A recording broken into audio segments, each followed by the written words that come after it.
My son's wife had a laugh that filled every room she walked into. Warm, musical, effortless. The kind of laugh that made strangers turn and smile without knowing why. The first time I heard it, at a backyard barbecue in Savannah, I thought my son Daniel had found himself something rare. A woman who carried joy with her, like a second skin. I was right that she was rare. First, I was wrong about the joy. Her name was Renata Holloway. Before she became Renata Caldwell, she had dark eyes that caught the light a certain way, and she smiled with her whole face, or at least that's what it looked like.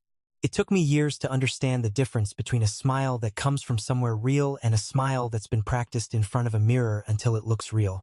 By the time I learned to tell the difference, the damage was already done. My name is Frank Caldwell. I'm 68 years old. I spent 31 years working for the city of Atlanta as a structural inspector. Bridges, overpasses, public buildings. I know what holds things together and I know what makes them fall. I understand load-bearing walls and stress fractures and the slow, invisible kind of rot that looks like nothing on the surface until the morning it isn't nothing anymore. I understand all of that. And I still didn't see her coming. I had a good life built for myself after my wife, Patricia, passed from ovarian cancer 7 years ago, a paid-off house in Decatur. A retirement account with just over $2.5 million, the result of 30 years of careful, boring decisions. Some CDs, some mutual funds, a rental property on the east side that brought in steady income, not lavish, not flashy, just solid the way I liked things. I had a grandson named Cooper Daniels Boy from before Renata, from a brief first marriage that ended quietly, and I had set aside a dedicated account for his education. $120,000, locked and growing, for the day Cooper was ready for college. I had given Daniel and Renata a down payment on their house in Alpharetta, $45,000. I did it because Patricia would have done it. I did it because I believed in Daniel and I believed at the time in Renata. The envelope arrived on a Thursday in March. I remember because I'd just come in from walking, still had my jacket on, and the mail was sitting in a pile on the kitchen counter where I'd set it 2 days before without going through it. I'd been meaning to. I just kept not doing it. There was something in the pile that my gut was telling me was going to cost me something. I don't know how to explain that better than to say I've been in enough situations in my life, collapsing structures, failed inspections, bad news delivered in official language to recognize the weight of something bad before I've even looked at it directly. The return address was a law firm in Buckhead. Callaway, Marsh, and Prieto. The letter inside was 4 pages long, single-spaced, and it informed me, in the clinical, bloodless language that lawyers use to say devastating things, that my daughter-in-law had filed a petition in Fulton County Superior Court to have me declared legally incapacitated. The petition claimed that I was no longer capable of managing my personal affairs or my financial assets. It requested that the court appoint a guardian, Renata herself, to oversee my estate. I read it twice. Then I sat down at the kitchen table, and I didn't move for a long time. I called Daniel. It went to voicemail. I called again. Voicemail. I sent a text. He read it. I could see the read receipt and didn't respond. I sat in my kitchen in Decatur, a man who had spent 31 years assessing structural integrity, and I felt the floor give way underneath me. The next morning, I called a lawyer named Beverly Osei. She had been recommended to me by a colleague who'd gone through a difficult estate dispute years back, and she was exactly the kind of person you want in your corner when the world has turned against you sharp, unimpressed by anyone, and completely unbothered by the other side's money. She reviewed the petition over the weekend and called me Monday morning. "Frank," she said, "what they filed here is not a medical document. It's a financial document wearing a medical costume. They're not trying to protect you. They're trying to own you." And she laid it out clearly. Renata had engaged a high-end Atlanta law firm and paid them, I would later learn, just over $90,000 in retainer fees. She had hired a private psychiatric evaluator, a doctor, Nathaniel Sorrells, who had spent roughly 3 hours with me across 2 sessions and concluded that I showed patterns consistent with early-stage cognitive decline and diminished capacity for complex financial decision-making. She had lined up witnesses. She had built a case. I had 6 weeks before the hearing date. Those 6 weeks were the hardest of my life, and I had buried my wife, so I know what hard looks like. Beverly worked around the clock. I gathered documents, bank records, tax returns, medical records from my actual physician of 14 years, who was appalled by the petition and wrote a counter-declaration that was 12 pages long. I submitted to an independent neuropsychological evaluation arranged by Beverly a full day of testing by a doctor named Kwame Asante at Emory, who concluded there was no evidence of cognitive impairment of any kind. But I also did something else during those 6 weeks. I went quiet.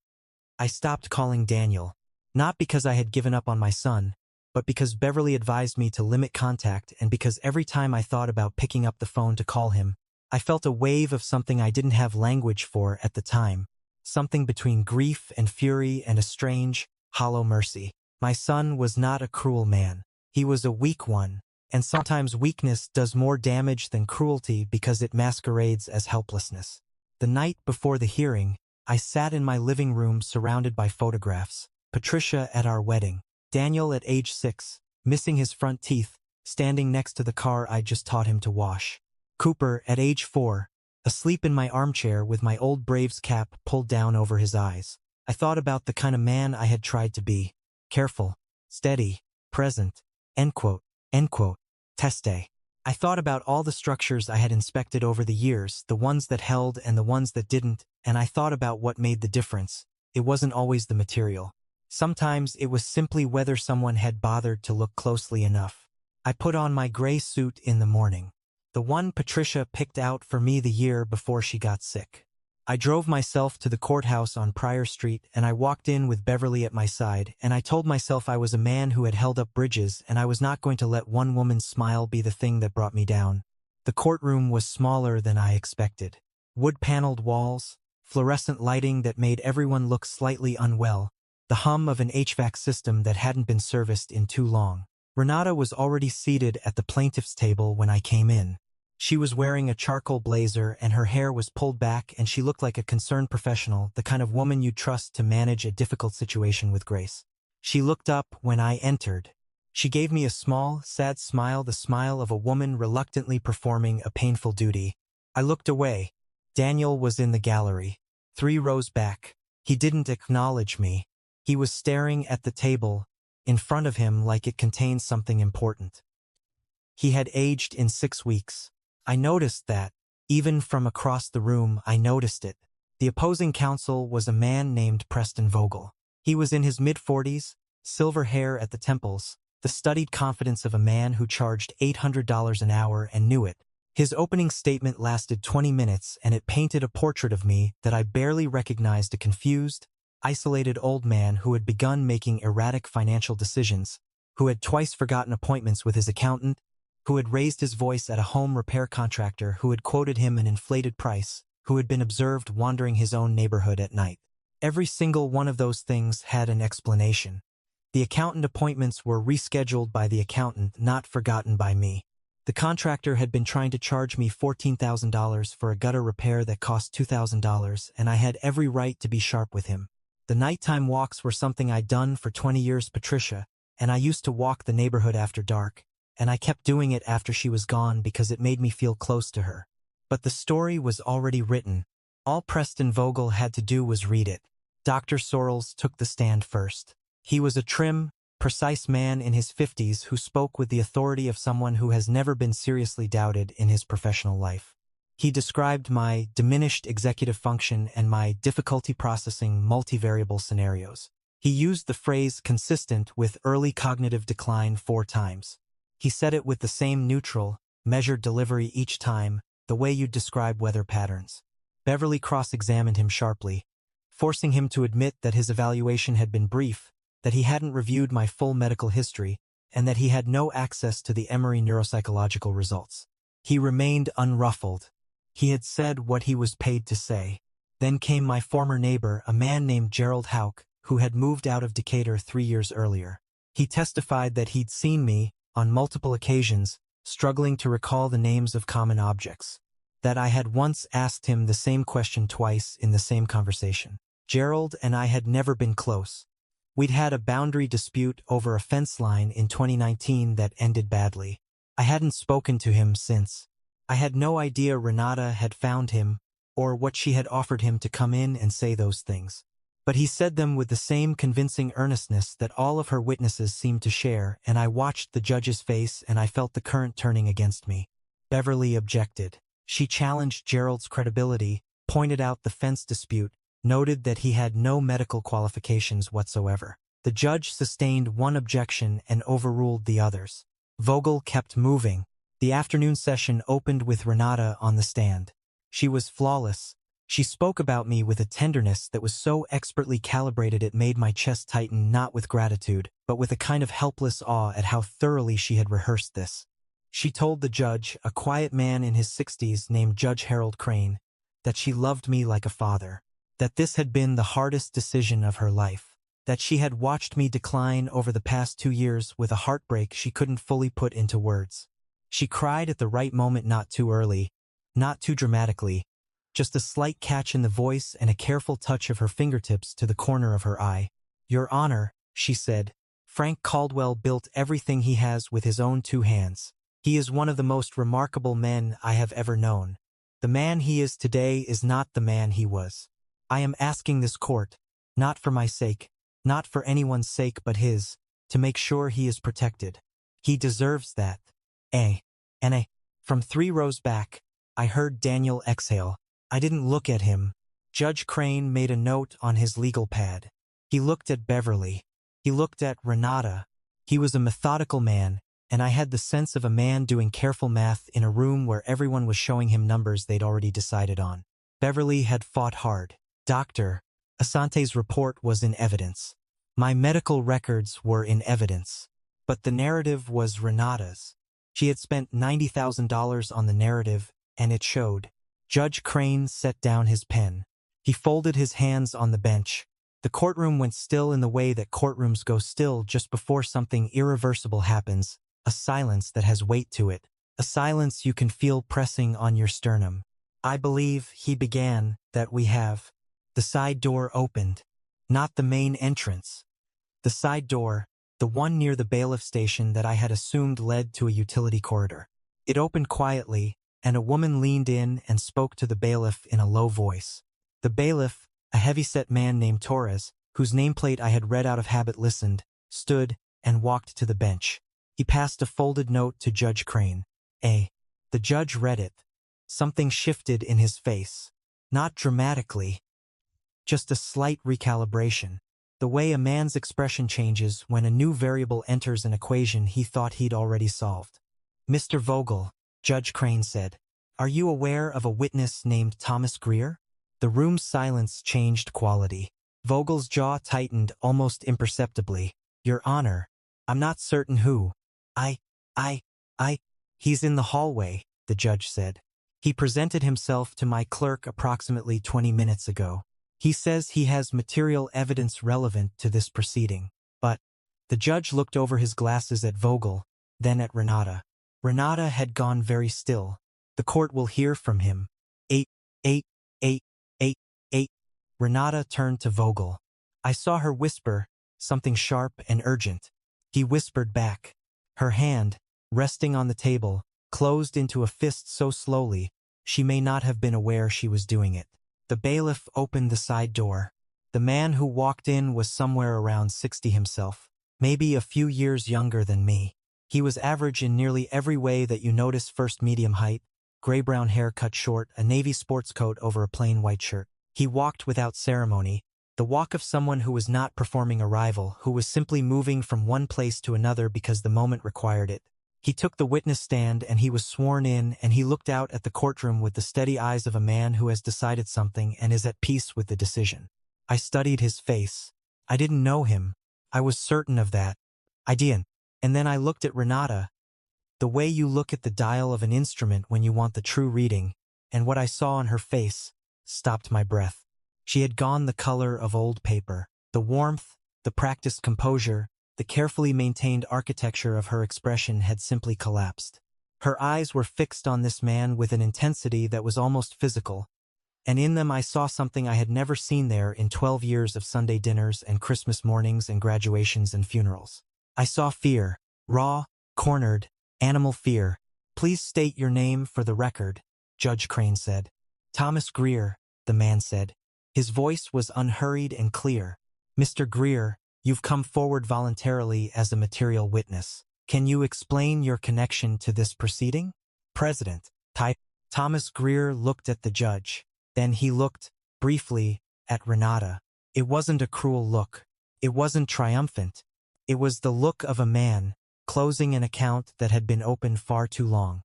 15 years ago, he said, I was Renata Holloway's business partner. We co-founded a small residential real estate investment company together, 3 properties in the Savannah area, 1 in Brunswick. We were equal partners, 50-50 on everything. He paused. We were also together, personally, for about 4 years. The gallery didn't erupt. It just became very, very attentive. What happened to the partnership? Judge Crane asked. Thomas Greer's jaw worked slightly. I was diagnosed with Parkinson's disease. Early onset. I was 44. He said it simply, without self-pity. It was a manageable diagnosis. My neurologist was clear that with medication and monitoring I could live and work normally for many years. It didn't affect my judgment. It didn't affect my business capacity. End point. But it changed things for Renata. He looked down at his hands for a moment, then back up. She began the process of dissolving the partnership within 6 weeks of my diagnosis. She told me I was no longer capable of managing the business effectively. She used those exact words. Not capable of managing effectively. He let that land. She then filed, in Chatham County, a petition claiming that my condition rendered me unfit to fulfill my duties as a business partner and requesting that the court grant her sole authority over the shared assets while I was, as she put it, reassessed. The courtroom was so quiet I could hear the HVAC system cycling.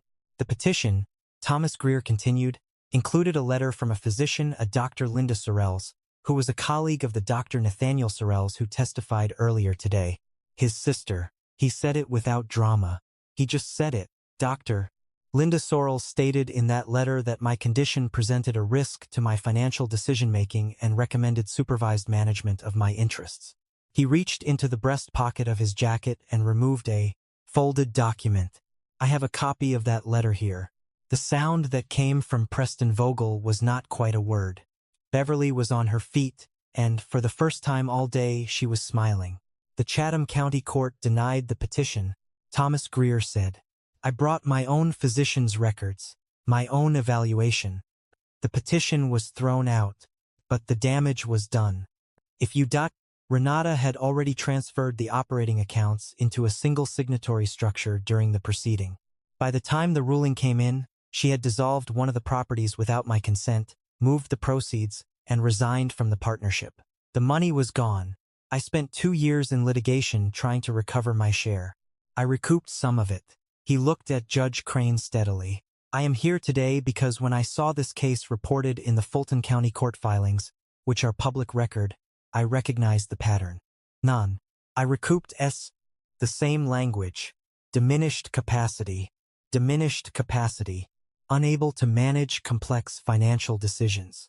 The same approach, aimed at an older man, filed by the same woman, supported by a member of the same family of physicians. He opened the folded document and smoothed it on the railing of the witness box. I have here the original Chatham County petition, the physician's letter, the account transfer records, and the dissolution documents. I am prepared to submit all of them. N18. 5. Renata stood up. It happened suddenly enough that everyone turned to look. She stood up from the plaintiff's table, and for a moment she looked like she was going to speak, like she had something she could still say that would fix this, and then she sat back down. Because there was nothing. Her lawyer put a hand on her arm. She shook it off. Judge Crane looked at the documents for a long time. He looked at Beverly. He looked at Vogel. He looked at Renata with an expression that had moved well past sympathy into something colder and more deliberate. Mr. Vogel, he said, I'm going to ask you a direct question, and I'd appreciate a direct answer. Were you aware of any prior proceeding involving your client and claims of incapacity against another individual? The silence that followed was its own kind of answer. Judge Crane set down the documents. He took his glasses off and cleaned them, a gesture of someone buying himself 30 seconds to decide how angry to be, and then he put them back on. This court is recessing to review the submitted materials. The petition before me is suspended pending a full review of the evidence provided by Mr. Greer, which I am ordering entered into the record immediately." He looked directly at Renata. "Miss Caldwell, I am going to be straightforward with you. What has been presented in this courtroom today suggests a pattern of conduct that this court takes extremely seriously. I am referring this matter to the Fulton County District Attorney's Office for review of potential fraud upon this court and potential conspiracy to commit elder financial abuse. You are advised to consult with your attorney regarding your rights in that proceeding." He picked up his gavel. "We are adjourned." The gavel came down. The room took about 3 seconds to process what had happened, and then it didn't take it quietly anymore. The gallery broke into noise. Beverly squeezed my arm so hard I almost said something. Across the room, Renata was sitting perfectly still in the middle of a hurricane, her hands flat on the table, her face a mask of something that had gone past fear into a kind of blank, vacant stillness. The mask was gone, not damaged, not cracked, gone. And what was underneath it was not a monster. It was just a person, an ordinary person who had made a calculation about what she could take and from whom, and had run that calculation one time too many. Thomas Greer had already risen from the witness box. He didn't wait. He didn't look around for acknowledgement. And said. He gathered his documents, nodded once at the bailiff, and walked back out the side door the same unhurried way he had come in. I found him in the parking structure 2 hours later, after Beverly had finished with the court clerks. He was sitting on a concrete barrier near the elevator, his jacket folded over his arm, looking at his phone. He looked up when I approached. He didn't seem surprised. "Mr. Greer," I said. I didn't know where to start, so I just started at the beginning. "Why?" He considered the question seriously, the way you consider something you've already thought about many times. "Because I saw the filing and I knew exactly what she was doing," he said. "And I knew I had the one thing she couldn't argue with. Prior conduct, paper trail, a judge who'd already reviewed her once and said no. And he looked past me toward the street outside. She got away with enough of my money that it hurt for years. Not the money so much, I rebuilt that, but the time, and the feeling of being looked at by a courtroom and having people decide whether I was capable of managing my own life. And his voice was even, but there was something deeply scored into it, the way wood shows where the grain has been stressed. She tried to use my diagnosis to make me feel like I was less than I was." End quote. "That's the part you don't get back easily." End quote. "I know," I said. "And I did. I have a daughter," he said. "She's 8. When this is all over, I want to be able to tell her that when I had the chance to do something or not do something, I did something." He stood up, put his jacket back on. 10. That's really all it is." I thanked him. The words felt insufficient, which they were, and he seemed to understand that, and he didn't need them to be more than they were. We shook hands. He walked to his car and drove away. The investigation moved fast. The DA's office subpoenaed records within 3 weeks. What they found was worse than Thomas Greer had described. And Thomas Greer had described something that was already bad. Renata had been systematically transferring small amounts from a joint account she shared with Daniel, an account that received transfers from my rental property income, which Daniel managed administratively, into a separate account in her name only. The transfers were structured to stay under the threshold that would trigger automatic flags. Over 4 years, she had moved just under $60,000. The Sorrell siblings Nathaniel and Linda had been in email communication about my case for months before the evaluation. There was a message from Linda to Nathaniel that read, in part, "She's very motivated and the payout on the back end is significant. Just keep it clinical and they won't look too hard." The DA didn't need to look too hard. Daniel came to see me in June. He sat in my kitchen, in the same chair where I had sat reading that certified letter 4 months earlier, and he looked at the table. He told me that Renata had told him the petition was a formality, a legal structure to help manage the estate planning in case something happened to me unexpectedly. He told me he had believed her. He told me he had signed documents she put in front of him without reading them. He told me he was ashamed. I listened to all of it. I let him get through it. "And, Daniel," I said, when he was done, "I know she's good at what she does. I know what it's like to believe in her, because I believed in her too. I looked at my son, this 55-pound boy I had taught to swim in Lake Lanier, this man who had stood beside his mother's hospital bed and not broken down until we were in the parking garage, when he'd finally let me hold him like he was still small. But you had chances to call me. You had chances to ask me directly if any of this made sense to you, and you didn't take them. That's not on her. That part is on you. N? His eyes filled. He nodded. I'm not going to tell you what the next part looks like, I said, but I need you to know that Cooper still needs his grandfather. And his grandfather needs his son to decide what kind of man he's going to be when things get hard. I stood up and walked to the counter and poured 2 cups of coffee. I set one in front of him. So, start there.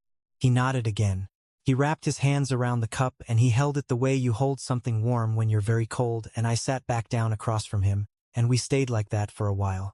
Renata was charged with fraud upon the court, conspiracy to commit elder financial abuse, and financial exploitation.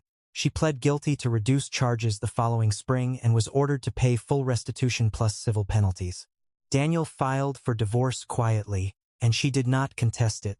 I still walk the neighborhood at night, still talk to my plants in the mornings, still sit in the yard with a cup of coffee and watch the light change. Cooper is 12 now and comes over on Saturdays, and we watch baseball and argue about statistics. His college account is intact and growing. Nothing was taken from it. Nothing was taken from me. In the end, not the things that matter. I spent 31 years making sure the structures people depended on were sound. I checked the welds and the load-bearing walls and the small hidden places where the rot begins. I got pretty good at it. The one time I didn't look closely enough at a structure I'd invited into my own house, I nearly paid everything I had for the oversight. Thomas Greer taught me something, and it wasn't about courage, though courage was certainly involved. It was about what happens to the people you dismiss, the people you discard when they're no longer useful, when they stop being profitable. When their need becomes inconvenient, those people don't disappear. They go on living, they rebuild. They carry the shape of what you did to them, and sometimes, if the moment ever comes when they can step into a room and tell the truth, they will. She thought she had erased him. She thought the clean lines of her new life had no memory of the one she'd abandoned. She was wrong about that in the most expensive way possible. I'm a man who knows how things hold together and how they fall apart. The lesson, it turns out, works the same in a courtroom as it does on a construction site. The smallest thing you overlook has a way of becoming the only thing that matters.